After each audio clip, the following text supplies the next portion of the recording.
My name is John Horton. I'm a student at JTech, and today I'm going to talk about how to do some fuel system troubleshooting. And first off, I'm going to make sure I have our proper PPE, all my glasses, and gloves are a good idea. We'll be discussing the fuel system on an 09 Honda. The schematic. It's our engine performance schematic.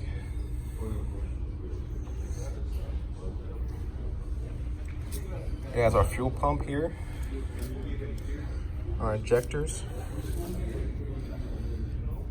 the relays that control them, and the ECM.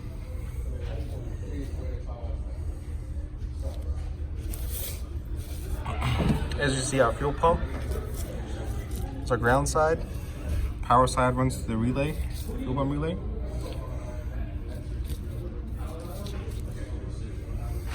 The relay is being controlled, ground side, at the PCM.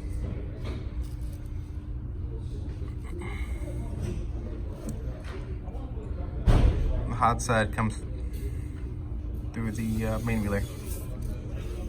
Next, we're going to perform an initial fuel pump operation check. You just want to put the key on, engine off.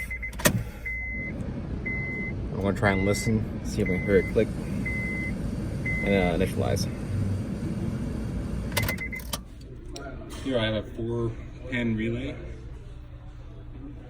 set up for a bench test. So I'm checking the coil side. I'm getting some resistance, 170 ohms. If I switch to the coil side, I should get open over limit resistance, OL.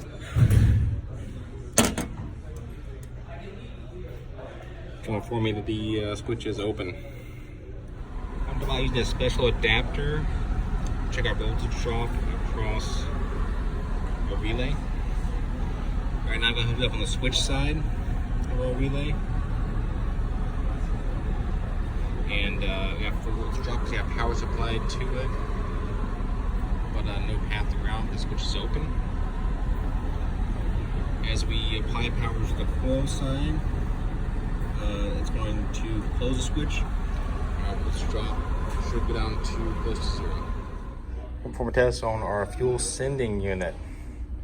So we got our meter on ohms. Check the resistance value of our sending unit. This is on the fuel pump motor assembly. So you can see that the float was all the way down, the tank will be empty, resistance will be high, and your you read empty. And as you fill up your tank, that resistance would drop.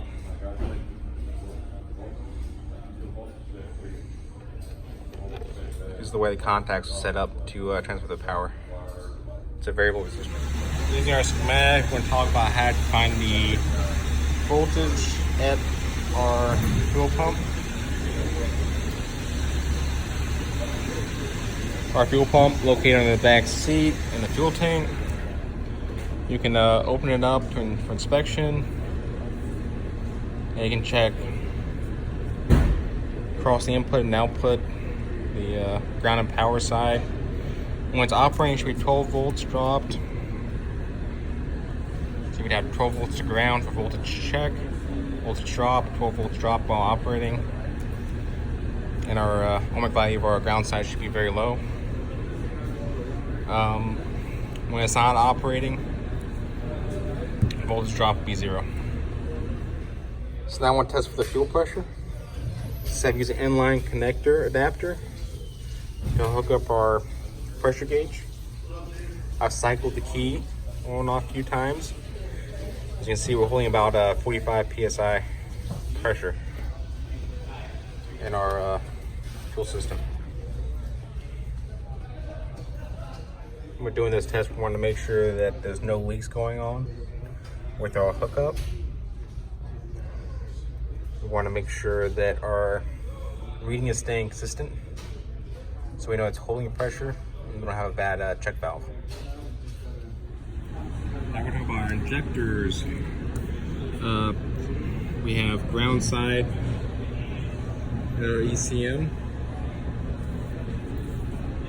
Controlling our injector bolts with. We have power side.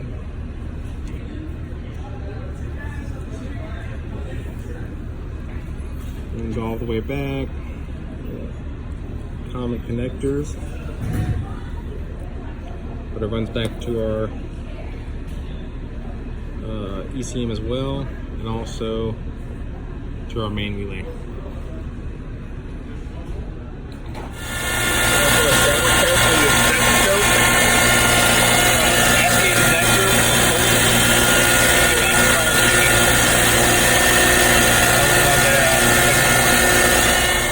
Voltage test to my injector. See right now the key is on, engine is off. We're getting 12 volts.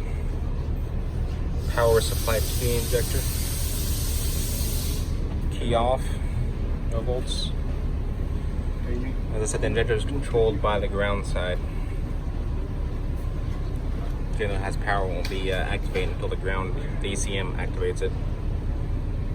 I'm going to perform a Noid test. I have a Noid hooked up to my injector connection. And what it's going to do is when it's sent power and the ECM calls it ground, it's going to light up. And as it pulses, as that ground goes open and closed, you're going to see the light flash on and off.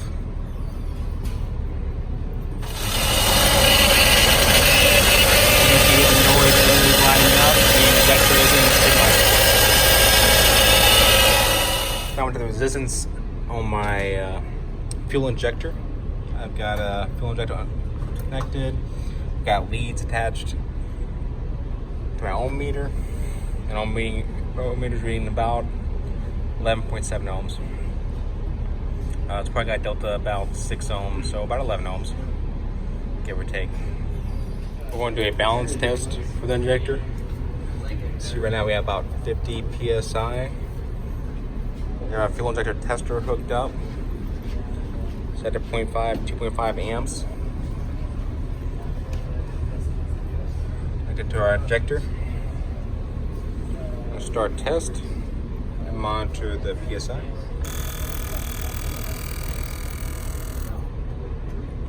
See, it dropped about 16. And we'll do this with all the injectors and compare the difference.